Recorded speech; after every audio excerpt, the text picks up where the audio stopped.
என்னை முழுதாக காத்த இறைவா, முழுதாக காத்த இறைவா.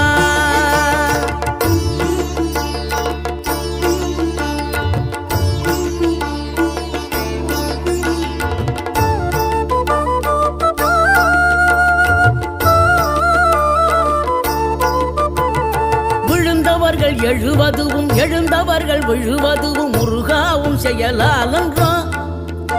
இங்கு அழுதவர்கள் சிரிப்பதுவும் சிரிப்பவர்கள் அழுவதுவும் குமராவும் தயவாலன்றோ.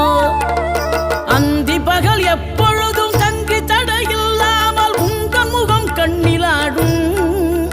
தினம் எந்த நிலை கொண்டாலும் கந்தன் துணை என்ற